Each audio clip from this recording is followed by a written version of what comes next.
Hola, ¿qué tal? ¿Cómo estáis? Soy David Martos, estamos en el set de Quinótico en el Festival de San Sebastián 2024, un espacio posible gracias al apoyo de ICEX España, Exportación e Inversiones, y financiado por la Unión Europea Next Generation, Plan de Recuperación, Gobierno de España. En este set estamos entrevistando a talento nacional e internacional en colaboración con Fred Film Radio, y talento es la palabra que define a las invitadas que han venido esta tarde, porque están aquí Alauda Ruiz de Azúa y Nagore Aramburu, directora, showrunner, alma creadora de Querer y la protagonista. ¿Cómo estáis?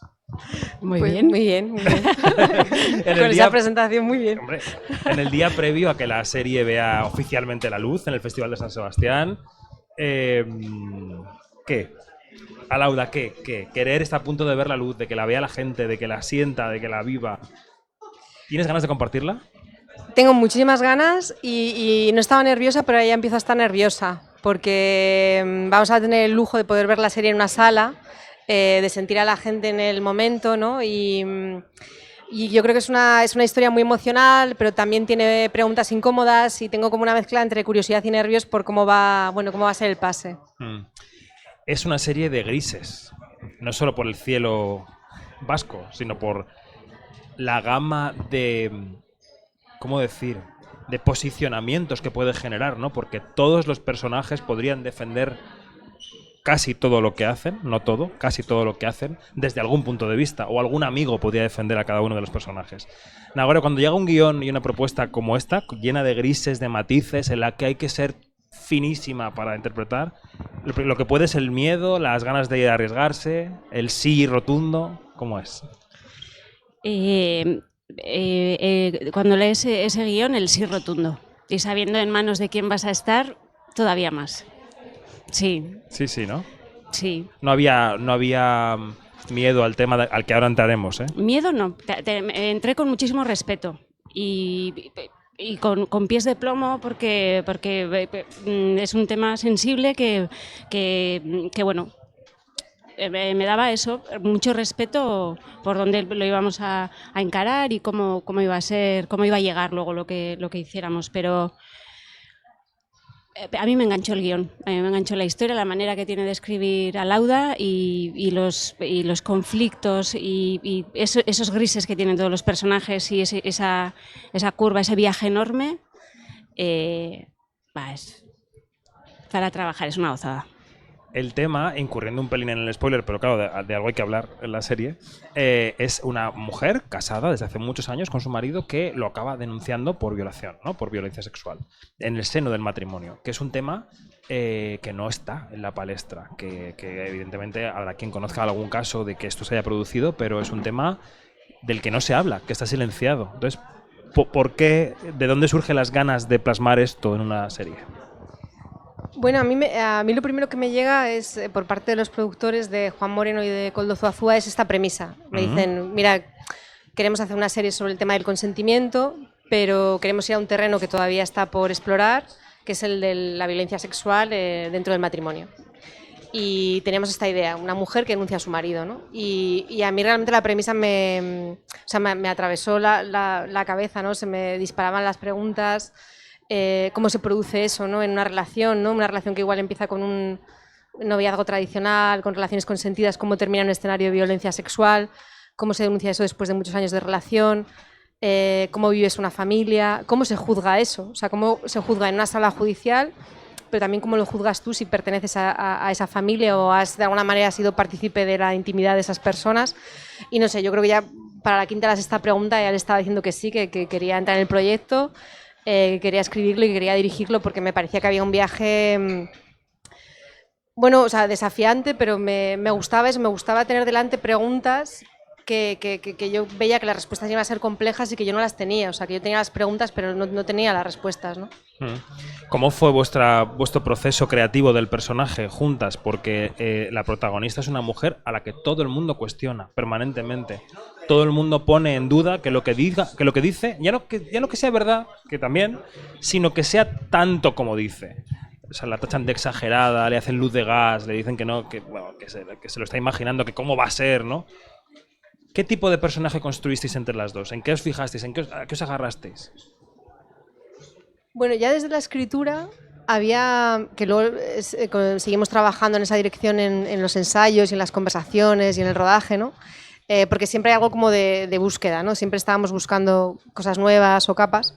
Pero había una cosa con cómo se ha retratado a las mujeres víctimas de violencia sexual, como de una manera como muy objeto, ¿no? O sea, las hemos observado, yo creo, en el cine sufrir la violencia, pero casi es una posición un poco como de objeto al que miramos sufrir, y toda una serie de viacrucis, ¿no? Varios.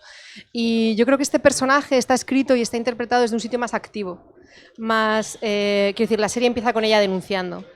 La serie empieza con esta mujer que no solo denuncia, sino que sabe que tiene que contarlo, que intenta contarlo a quien cree que tiene que contarlo. También es una cosa complicada de contar, como puede contarlo, que intenta rehacer su vida, que se asesora con una abogada, que toma decisiones sobre quién le puede ayudar en ese proceso judicial, ¿no? De buscar ayuda, ¿no? O sea, está escrita desde un sitio como más activo. Y creo que eso era muy interesante también, porque luego a la hora de trabajarlo ella podía viajar por muchas más emociones, no solo la tristeza o el dolor, ¿no? Había rabia, había frustración, había cansancio, ¿no? Sí, el cansancio nos ha ido mucho. Del cliché igual de víctima, ¿no? También yo lo sentía como más real el viaje, ¿no? Sí. El cansancio es... me interesa que lo hayáis mencionado. El cansancio fue un asidero fuerte para el personaje. Sí, sí. Sí, porque al final el viaje es emocional. O sea, siempre la metáfora era como alguien que solo pasea, que tenga un 8000 que subir, ¿no? O sea, que tiene una montaña enorme y a mí me servía muchísimo lo del cansancio para encararlo. Y luego también... Hablábamos mucho de la metáfora de la montaña, sí, ¿no? Porque que llegaba como a la mitad y ya no podía ir no tenía que seguir subiendo, pero estaba agotada, pero llevaba la mochila, eso hablábamos mucho. Y eso le da también mucha fortaleza para mí, o sea, cuando se habla eso, que el personaje no es fuerte, para mí es fuerte en su fragilidad, o sea, en su...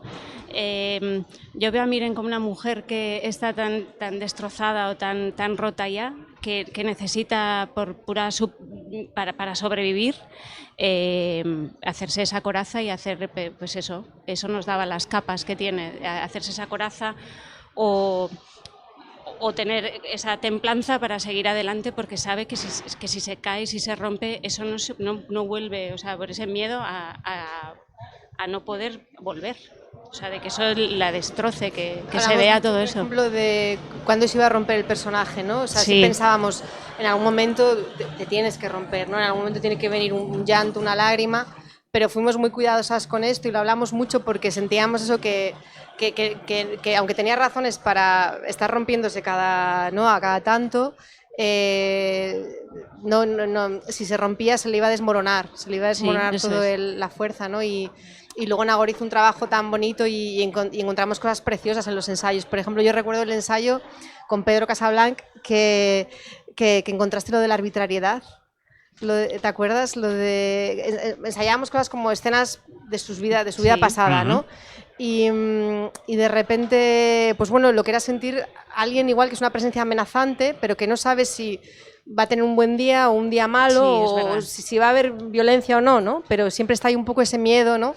Y no solo era ese miedo, ¿no? Sino que ella de repente detectó que es que además era miedo porque era arbitrario, porque no estaba justificado en nada, porque ella no podía, cuando ya estaba en esa dinámica, ¿no? De víctima, no podía adivinar de dónde iba a venir, ¿no? Y eso, por ejemplo, fue precioso encontrarlo en los ensayos, ¿no? Y fue muy útil luego para... El cansancio, la alerta, encontramos eso, estar siempre alerta y cómo fingir esa tranquilidad para que se... Lo cansado que es estar fingiendo por sobrevivir todo el rato, ¿no? A mí de lo que más interesante me parece de la serie es la relación de tu personaje con los hijos, ¿no? Porque ella consigue superar, al menos en la esfera pública, al marido. Dice, bueno, lo denuncio, lo dejo atrás, por mucho que me duela, pero la mirada de los hijos, que son los que permanecen, es lo que a ella le pesa como si le pusieran un piano en la espalda, ¿no? Eso yo no sé cómo fue el trabajo con Iván y con Miguel para tejer esa relación, que además es tan distinta con los dos. ¿Cómo fue esa relación actoral? Pues también con muchísimo ensayo, mucha improvisación, porque yo creo que el trabajo mejor que hicimos fue crear todo ese mundo que luego no se ve en la película, pero que tiene que haber para que eso tenga peso y sea una familia creíble. Y ahí salieron cosas increíbles. Yo creo que la elección de los actores tiene que ver también con nuestra energía. Ajá. Y la mía personal no le iba mal a Miren, y yo creo que la de los chicos, ¿no? La de Miguel tiene una impronta y una energía muy especial y le servía para construir a su personaje, y con Iván igual. Y enseguida empezaron a aparecer pues feelings y cosas que luego sumaban para esa relación. Muy especial, muy, muy bonito. Veíamos aquí en San Sebastián, bueno, yo pude verla antes, pero se ha visto otra película de Movistar Plus, que es Soy Nevenka, en la que se muestran esas manifestaciones de apoyo que recibía el alcalde de Ponferrada cuando lo denunció Nevenka Fernández en el año 2002. De gente que no podía imaginar que su alcalde hubiera hecho nada reprochable. Y claro, llega a querer que lo que pone sobre la mesa es, es que hemos cambiado el límite, la frontera de donde está lo reprochable, ¿no? Lo que a ti te parece que no era reprochable es que quizás sí lo era, ¿no? Esa violencia incluso verbal y espontánea antes no se consideraba una ofensa o una violencia y ahora sí, ¿no? ¿Creéis que en los hogares, en las casas, cuando se ve a querer, se va a generar este debate? ¿Que la gente va a estar removida por dónde está el límite, quién tiene razón? Es decir, ¿veis que va a tener ese efecto social de generar debate la serie? Ojalá. Yo, la verdad es que cuando empieza el proyecto y hablamos de cómo queríamos escribirlo y rodarlo, lo que sí pensábamos es que lo mejor que le podía pasar es que generase una conversación, o sea, tanto íntima como igual con otras personas de tu familia, constructiva. O sea, no, el caso puede parecer polémico, pero nosotros no hemos buscado la polémica, sino realmente hemos buscado, pues eso, los grises, entender, generar buenas preguntas, buenos dilemas, porque ahí es donde pienso que está la zona de crecimiento personal de cada uno, ¿no? De entender desde dónde juzgamos las cosas, si tenemos o no prejuicios, ¿no? Si somos capaces de empatizar o no con el otro. Y eso, entonces, en ese sentido, ojalá genere esa conversación. A mí me encantaría. Sí, aunque intuyo que va a ser, en algunos hogares puede ser una conversación incómoda, aunque constructiva, pero yo creo que puede ser incómoda, sí. ¿Tú te imaginas en algún hogar que conozcas o que tengas en mente cómo puede sentar querer? Sí, yo creo que sí que va a generar esa conversación y esas preguntas, porque yo fui espectador, cuando leí el guión me surgieron a mí, claro, mis 48 y personales, o sea que tampoco tienes que estar mirando fuera todo el rato, mirando el ejemplo, o sea, había cosas, detalles que me llegaban muy, muy de cerca. Sí, yo creo que va a haber conversación y a mí... Yo tengo la imagen de mujeres que van a empezar a hablar de cómo han vivido su sexualidad, o sea, en relaciones que ahora igual no estamos tan acostumbrados a que sean de tan largo recorrido, pero me imagino a mujeres de 65 que llevan 40 con su marido hablando de su sexualidad y preguntándose, diciendo, yo cómo he vivido esto, como no igual tan extremo como en el caso que vamos a ver. Pero yo creo que sí que va a dar para hablar de eso y me parece que es necesario y que va a estar bien, nos va a dar mucha información. Pues mira, ahí conecta, por ejemplo, con el mediometraje de Elena López Riera, Las novias del sur, que ganó el premio La Palma Queer en Cannes, y que, o sea, me gusta porque es una conversación, ¿no?, colectiva sobre estas cosas que quizá no se habría podido dar antes del año 24. Es colectiva, es que es verdad que la historia de la sexualidad femenina, que muchas veces por desgracia implica hablar de violencia sexual, pero ya solo la historia de la sexualidad femenina no la hemos contado. Yo creo que la estamos empezando a contar ahora. No la habíamos contado un punto de vista muy concreto, ¿no? Totalmente. Citabas ahora mismo tu edad, Nagore, 48. No has tenido muchos protagonistas, sobre todo a nivel nacional e internacional. ¿Por qué crees que ha sido esto y por qué crees que ahora sí en esta serie? No lo sé. Yo tampoco lo entiendo, porque es una joya, es un diamante que tenemos, yo tengo que decirlo. Es un tesoro que teníamos aquí. Y que, bueno, en Loreac sí, la comunidad más cinéfila, más cinematográfica. Es cierto, y sí, pero bueno, mi lengua materna es el euskera. Yo normalmente he trabajado en euskera. Siempre he tenido como mucho respeto por el trabajar en castellano, pero cosas mías, y bastante complejo con eso, diciendo a ver si podía defender los personajes igual, ¿no? Y me costaba tenía más reparo yo misma.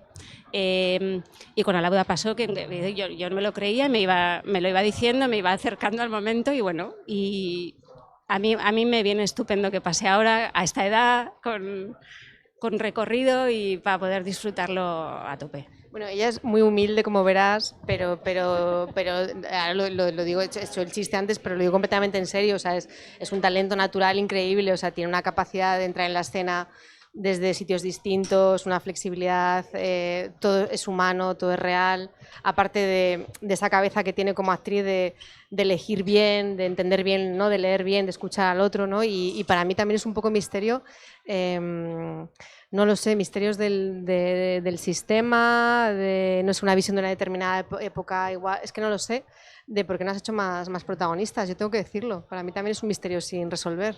Es Sí. verdad que ahora también, y también coincidiendo con la llegada de directoras que han puesto esto sobre la mesa, hay más papeles para mujeres al frente de los repartos, y eso se está notando. Eso algo tiene que ver también, ¿no? Sí, y de diferentes perfiles, que yo creo que es de lo que se trata, y puede ser una de las respuestas. Mi perfil, pues no sé si hasta ahora podía encajar en muchos proyectos, o sea, me veo más reflejada en cosas que se están haciendo ahora, en historias que se cuentan, la manera que se cuenta, ¿no? Que igual hace años, no sé. Y luego hay una cosa gustosa al ver la serie, que es que a mí me pasó que me sentía que me considerabas un adulto como espectador. Y no me pasa siempre. Es decir, puede haber géneros completamente juguetones y livianos para pasar la tarde y me parece estupendo. Pero que una serie o una película considere que el público es suficientemente adulto como para comprender que no, el bueno no es solamente bueno y el malo es solamente malo, me pareció muy gustoso como espectador. Yo no sé si eso surge porque las historias que te han surgido son complejas porque salen así, o hay una búsqueda deliberada de retar al que está al otro lado de la pantalla con esquemas que no son blanco y negro. Bueno, lo que pasa creo que es más intuitivo en el sentido de que yo me pongo en el sitio del espectador y intento tratarle como a mí me gusta que me traten y no tengo no tengo ninguna superioridad moral ni ninguna ganas de, ¿sabes?, de darle una chapa sobre nada, ¿sabes?, sino que intento eso, tratarle con el mismo respeto con el que me trato a mí como espectadora o como directora cuando estoy pensando en dónde colocar la cámara o en qué momentos elijo en un guión, ¿no? Y en un tema así, es que precisamente era como para mí, he dicho mucho la palabra incómoda, igual tenía que haber dicho más adulta, pero para mí tiene algo que ver, ¿sabes? Lo adulto está en ser capaz de ver algo que te interpela, que te puede incomodar, que te puede cuestionar, pero que cuando termina el viaje, eso puede dar pie a una conversación interesante, puedes haber crecido en algún sentido en cuanto a empatías o argumentos, ¿no?, respecto a la historia y también respecto a la complejidad de lo humano. O sea, quiero decir, aparte de la dimensión política, del debate político que creo que puede generar la serie, hay una complejidad de lo humano, ¿no?, de la tragedia de... Yo siempre lo hablábamos, para mí hay algo muy trágico y muy adulto en dos personas que cuentan su relación de dos maneras tan distintas, pero han estado viviendo en la misma casa, ¿no? Y lo que te llevas de la serie es que probablemente los dos consideren que es cierta, ¿no? Porque yo el personaje de Pedro Casablanca, por mucho que claro, empatizo con el tuyo, pero pienso, es que a lo mejor él ha vivido en ese mundo en el que piensa que lo ha hecho todo fenomenal. Me quedo con esa incógnita. Lo hablábamos con Pedro cuando planteábamos el personaje, él cree lo que dice, por eso digo que es parte de la tragedia, que cuando él cree que ha hecho las cosas desde el amor o desde la protección, es que él cree que ha sido así. Entonces eso es trágico. Pero además hasta un momento dado, a mí lo fuerte me parece que hasta un momento dado eso ha sido aceptado en su entorno. Claro. Y de repente hay un detonante, o sea, alguien dice que no, y claro, eso tiene que ser complicadísimo, decir, ¿por qué no? Sentirte culpable de algo que hasta ahora era aceptado y no era punible, de repente encontrarte, por ejemplo, eso en mitad de un juicio, pues eso... Sí, tu vida a examen, ¿no? Claro. Toda tu vida 30 años a examen, ¿no? Y bueno, y también algo muy adulto en aceptar que puedes hacer daño a alguien aunque no sea desde la consciencia. Por ¿no? supuesto, por supuesto. Vamos a ir terminando, ahora os haré unas preguntas que tenemos aquí de nuestros patrocinadores que son interesantes, la verdad. Pero te quería preguntar por la presión, porque, claro, 5 lobitos, ya sabemos todos lo que fue. Fue un bombazo espectacular. Ya tenías la otra película con Netflix, pero bueno, quiero decir que que cuando uno tiene un éxito, o una en este caso tiene un éxito grande, de repente hay una cosa que no sé de dónde sale de, bueno, lo siguiente tiene que estar un poco a la altura, ¿no? Yo creo que esto está a la altura, pero quiero preguntarte cómo has manejado el camino. Es decir, si has sentido sobre ti las miradas de lo próximo, ¿no? Tendrá que estar ahí en ese nivel. ¿O has sido completamente libre y te has puesto la capucha y has dicho, voy a hacer lo que tengo que hacer y punto?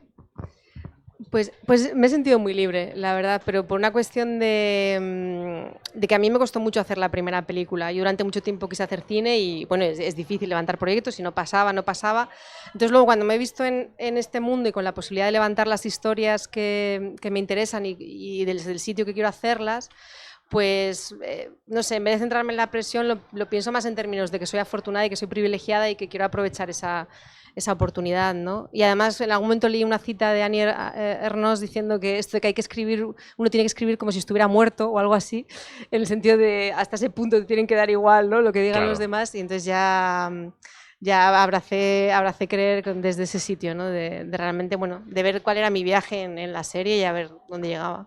Y ahora, teniendo en cuenta que todo es difícil, ¿sientes que has cogido un poco el ritmo? ¿Que ya vas a poder vivir de esto sin tanto sufrimiento? ¿Sin pensar que no vas a levantar el siguiente? Pues no lo sé, es que he sido muchos años autónoma, iba a decir. Bueno, Entonces, un club podemos formar. Claro, entonces yo creo que eso te marca, porque ya percibes el mundo desde ese sitio de esto es muy voluble. Yo lo que sí que aprendí de Cinco Lobitos es, bueno, estoy en el corto medio plazo, entonces no me proyecto hasta ahí. Intento no pensar tanto en el futuro. De momento sí, de momento podemos. Bueno, pues tenemos dos preguntas de los compañeros de viaje de este set. Una es un poco más concreta, la otra es un poco más etérea, pero a ver cómo vamos. La concreta. Filmin, que patrocina este set, nos dice que os preguntemos a qué director, actriz, actor, guionista, persona del cine, viva, muerta, nacional e internacional, le daríais las gracias por haceros amar el cine. Alguien que haya sido una fuerza motora para vuestro amor al cine. Un referente, no sé, alguien que podáis citar. Bueno, pues bueno, es que claro, siempre esto es como lo de las películas, que podrías citar a tantos, ¿no? Claro. Pero por ejemplo, para mí puede estar muerto, ¿no? Sí, claro. Vale. Puede estar muertísimo. O sea, Ozu, descubrir a Ozu para mí fue muy importante, ¿no? Yo era una cinéfila chica de provincias, ¿no? Que veías las películas que podías ver. Esa era mi formación y de repente cuando ya en la etapa universitaria descubro ese cine japonés cotidiano, misterioso, con esas familias, no sé, a mí realmente me marcó mucho, me transportó como a otra dimensión la cabeza y siempre vuelvo a él de alguna manera cuando quiero recuperar como algo más esencial o, ¿sabes?, más emocional con el cine, ¿no? O sea, que le daría las gracias. Sí. Qué bien. Nagore.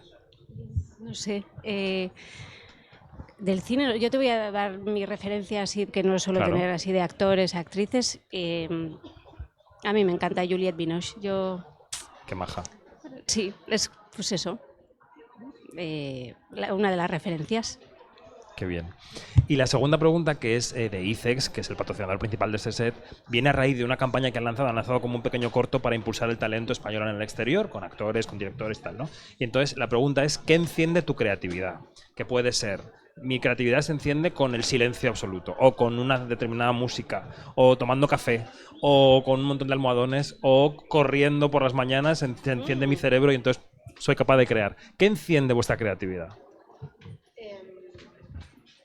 Bueno, a mí caminar me ayuda muchísimo para escribir y para pensar, y la música también. Hago como playlist por proyectos, como por estados de ánimo, sí, la música, caminar, sí. A mí también. Bueno, ¿sí? La música me mueve muchísimo. ¿Qué escuchas? Me emociona de todo.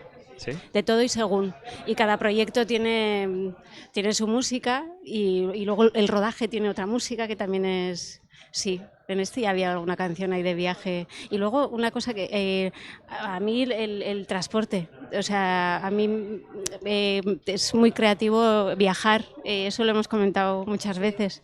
El tren, el autobús. Yo conduciendo pienso un montón, sí. Siempre lo digo.